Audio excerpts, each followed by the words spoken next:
So Himanshu, please tell me about the structure of this organization कि ये किस ministry के अंडर आता है और कैसे ऑपरेट करते हैं ये लोग।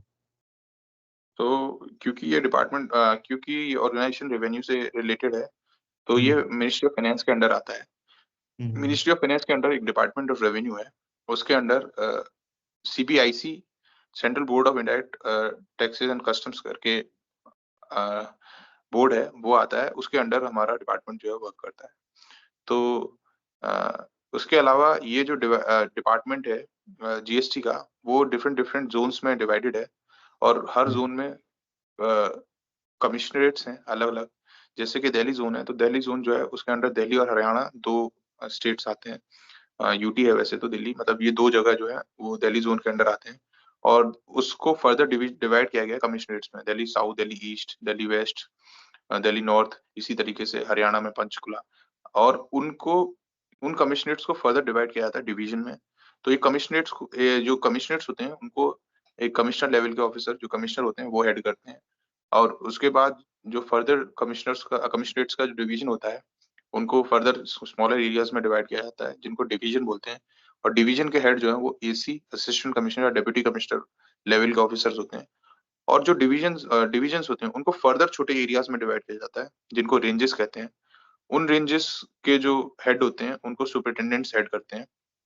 और जो इंस्पेक्टर्स हैं वो सुपरिटेंडेंट्स के साथ हर रेंज में वर्क करते हैं।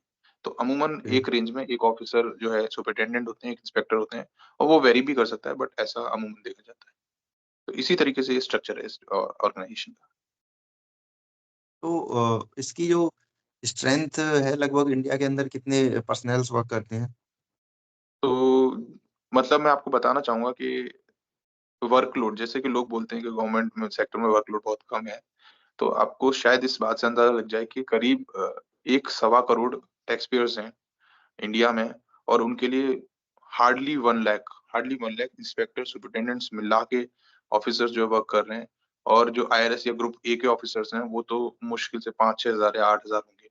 तो इतना वर्कफोर्स काम कर रहा है इतने बड़े चंक के लिए, तो उससे आप अंदाजा लगा सकते हैं कि कितना वर्कलोड रहता होगा डिपार्टमेंट में। So Himanshu, I have seen lot of videos and reels floating on internet and social media about GST inspectors in uniform. So I would like to know from you that is the uniform regularly worn or is it worn on special occasions? Uh, yeah, Aman, and this uniform is not worn regularly. We need not to wear it every day. It is worn on special occasions or national occasions like 26th of January or 15th of August, or if we are told to do so, like our commissioner or the higher authority tells us to wear the uniform on some other occasions, we need to wear this uniform.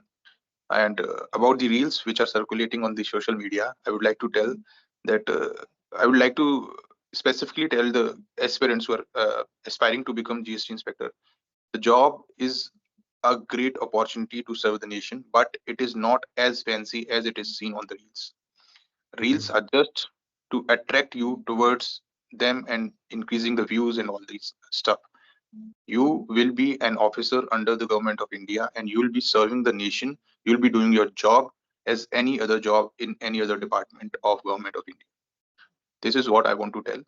So, or also I want to give a message to the people who are putting reels that they should also show the other side of the job, which is not as fancy as it is seen in the reels.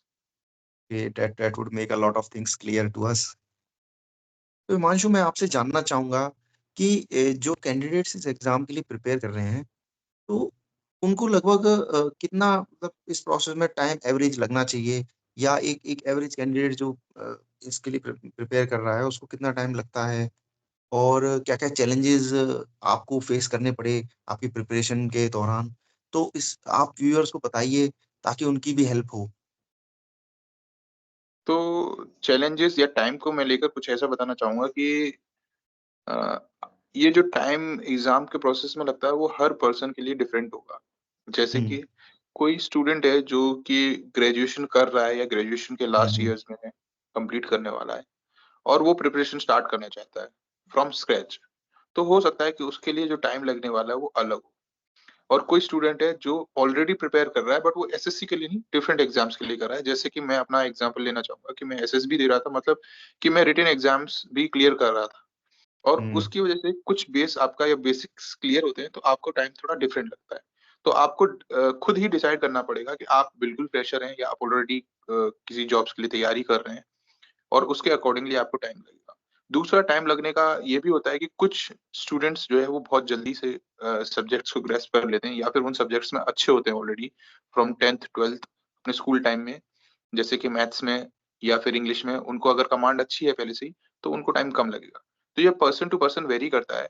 तो मेरा बस ये suggestion है कि आप किसी से compare ना करें, कि कोई अगर कह रहा है कि मैंने 6 महीने में एग्ज़ाम क्लियर कर लिया, तो ये भी हो सकता है कि वो 6 महीने में सीजीएल तो क्लियर कर लिया, लेकिन उससे पहले 2 साल किसी और एग्ज़ाम के लिए प्रिपेयर किया हो। हुँ, तो अगर उसको 6 महीने लग रहा है, तो आप कंपेयर नहीं करिए कि आपको 6 महीने में ही करना है। आप अपना टाइम दीजिए। और जो अगर फ्रेश बच्चा है, तो मुझे ऐसा लगता है कि 8 से 10 महीने या 1 साल उसको पूरा सिलेबस कंप्लीट करने में लगेगा, और उसके बाद एग्ज़ाम प्रोसेस में जाते-जाते फर्दर 1 साल लग सकता है सिलेक्शन लेने में। और नहीं तो मिनिमम 1 से डेढ़ साल तो लग जाता है। और मैं अपनी बात करूँ तो मैंने भी सेम चैलेंजेस फेस किए। पहले तो एग्ज़ाम का जो प्रोसेस है वो बहुत लंबा होता था। तो उस एग्ज़ाम का प्रोसेस कंप्लीट होने में ही 2 साल लग जाते थे। और मैं थोड़ा लकी था कि जिस टाइम मैंने एग्ज़ाम्स देना शुरू किए, तब एग्ज़ाम का प्रोसेस थोड़ा अच्छा हुआ। और जो पेंडिंग प्रोसेसेस थे, जब मैंने 2021 का सीजीएल दिया, उसके कुछ मंथ्स बाद ही 2022 का हुआ, उसके कुछ मंथ्स बाद ही 2023 का हुआ। तो 2 इयर्स के स्पैन में मैंने 3 सीजीएल दे लिए, 21, 22, 23। हुँ। तो ये मैं थोड़ा लकी रहा, बट अब प्रोसेस स्मूथ हो गया है, तो अब 1 साल में प्रोसेस कंप्लीट हो जाता है। हर साल में एग्ज़ाम हो जाता है और कंप्लीट हो जाता है। तो यही है, बच्चों के लिए यही है, स्टूडेंट्स जो कैंडिडेट्स दे रहे हैं, वो ये है कि आपको अपना पोटेंशियल खुद डिसाइड करना है। और आपको जैसा लगता है कि अगर आपको लगता है कि मैं कैपेबल इनफ हूँ, तो आप जल्दी कर लेंगे। और अगर आप स्क्रैच से कर रहे हैं, तो आपको थोड़ा टाइम लग सकता है, तो आपको घबराना नहीं है, बस प्रिपेयर करना है। मैं देखता हूँ कि कुछ कैंडिडेट्स ऐसे होते हैं जो कि लगभग एक अच्छा समय इस एग्ज़ाम की प्रिपरेशन या किसी भी गवर्नमेंट एग्ज़ाम की प्रिपरेशन में बिता देते हैं। जैसे किसी कोई कोई 8 साल, किसी को 10 साल। ऐसा हम न्यूज़ में भी बहुत देखते हैं कि कोई एग्ज़ाम या तो कैंसल हो गया या वो पोस्टपोन हो गया या वो पढ़ता ही रहता है। तो साल बाई साल एक कैंडिडेट के वेस्ट हो जाते हैं। तो मैं आपसे ये जानना चाहूँगा कि आपका उनके लिए क्या मैसेज है, क्या सजेशन रहेगा कि क्या ये जॉब टोटली वर्थ इट है, इतना टाइम स्पेंड करने के बाद? बिल्कुल सही कहा आपने। मैं क्या, हम सब लोग देखते हैं न्यूज़ में भी कि 10-10 साल किसी ने इन्वेस्ट कर दिया, हुँ, 8 साल इन्वेस्ट कर दिया। तो मेरा पर्सनल सजेशन ये है कि आपको 3 साल के आस-पास टाइम देना चाहिए। क्योंकि हुँ, 1-2 अटेम्प्ट में तो ऐसा भी हो सकता है कि हमारा लक काम नहीं किया, या फिर कुछ हमारा सिलेबस ही कंप्लीट नहीं था, तैयारी पूरी नहीं थी। बट अगर 3 अटेम्प्ट्स आपने फुल फ्लेजेड अपना पूरा हार्ड वर्क करके, पूरी तैयारी करके दिए, उसके बाद भी आपका स्कोर या फिर आपका सिलेक्शन रुक रहा है, तो हो सकता है कि आप इस जॉब के लिए नहीं बने। बट अगर आप हर बार देख रहे हैं कि आपका स्कोर इंक्रीज़ कर रहा है और आप मार्जिन से रह रहे हैं, तो मुझे लगता है आपको फर्दर अटेम्प्ट देनी चाहिए। और रही बात 8 साल या 10 साल की, तो उसपे कुछ चीज़ें ऐसी भी हैं कि अगर मान लीजिए कोई रूरल बैकग्राउंड से आ रहा है बहुत ज़्यादा, और ना ही उन्होंने कोई ऐसी टेक्निकल डिग्री ली है, ना ही कुछ ऐसा ग्रेजुएशन किया है जिससे उनको प्राइवेट सेक्टर में या किसी और डोमेन में जॉब मिल सके। तो मुझे ऐसा लगता है कि उनको भी जो ये जर्नी है गवर्नमेंट एग्ज़ाम की प्रिपरेशन की, उस जर्नी से सीखना चाहिए। तैयारी के दौरान ही वो बहुत सारी चीज़ें अपने अंदर इतनी सीख लेते हैं, जैसे कि वो टीचिंग कर सकते हैं, वो दूसरे स्टूडेंट्स को गाइड कर सकते हैं एग्ज़ाम क्लियर करने के लिए, बिल्कुल। उससे अपना अपना सोर्स ऑफ इनकम बना सकते हैं। तो मेरा ये कहने का है कि अगर वो कोशिश करें और सोच सकें कि वो दूसरे पाथ पे जाकर भी अपने घर के लिए, अपने लिए इनकम अर्न कर सकते हैं, तो उनको दूसरा पाथ लेना चाहिए। लेकिन अगर अल्टीमेटली उनके पास और कोई रास्ता ही नहीं है, तो फिर तो प्रिपेयर करना इज़ नॉट बैड। अगर वो स बाद में सक्सीड हो जाएँगे, तो उनको बिल्कुल फ्रूटफुल लगेगा कि उन्होंने जॉब निकाल लिया। So, what would you be your message for those candidates who are seeking help from coaching institutes? Because as we have seen कि जो इंडिया के अंदर जो कोचिंग इंस्टीट्यूट्स का मार्केट है, वो काफ़ी बड़ा हो चुका है। तो आप क्या सजेस्ट करेंगे कि एक कैंडिडेट को कोचिंग की हेल्प लेनी चाहिए या फिर वो self study is sufficient for cracking this CGL exam? So I would like to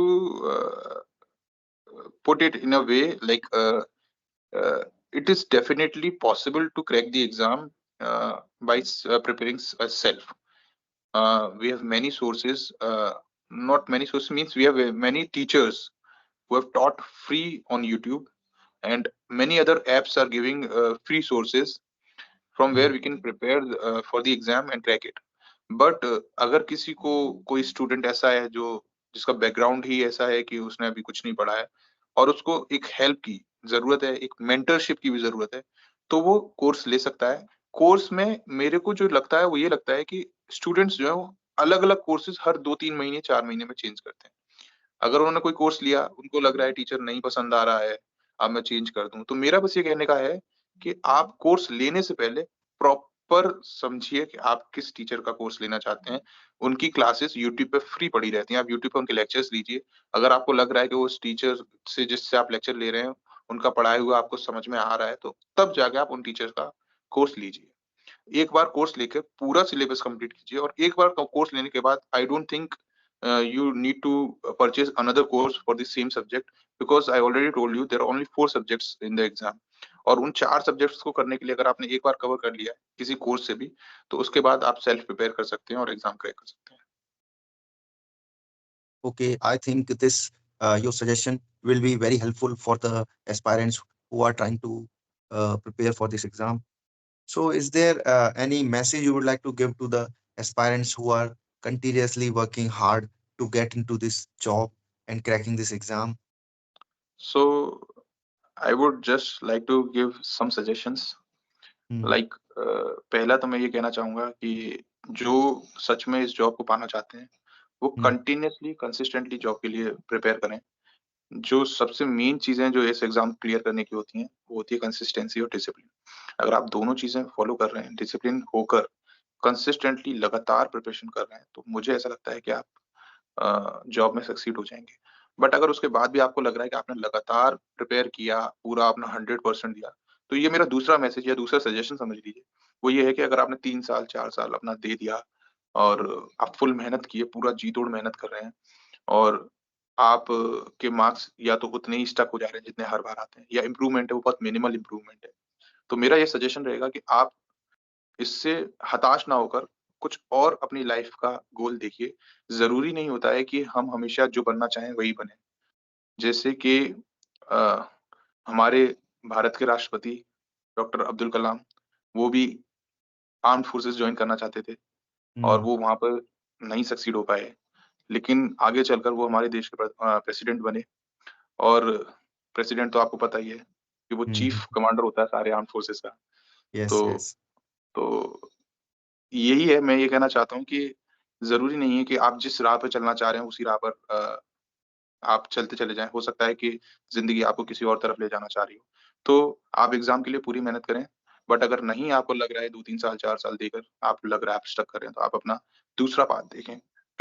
मुझे लगता है कि आप 100% दूसरे पाथ पे सक्सीड करेंगे। तो मेरी बेस्ट विशेज़ हैं आप सभी के साथ। यही कहना चाहूँगा। So, I think let's end this conversation on this beautiful note and this message to the aspirants.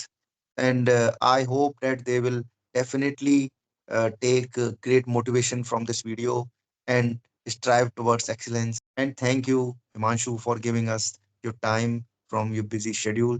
Thank you, Aman. It was such a pleasure giving this interview and sharing my experiences about my job. And I think this interview gives some hope to the students and some guidance which they want. Definitely. Al- Yes, Also, definitely. some motivation like the salary and all. So, I want to give all my best wishes to all the candidates working hard to crack the exam. And at last, I would like to thank Aman for calling me for giving me a platform to share my experiences and to share the job profile I'm working in. Thank you, Aman. Yes.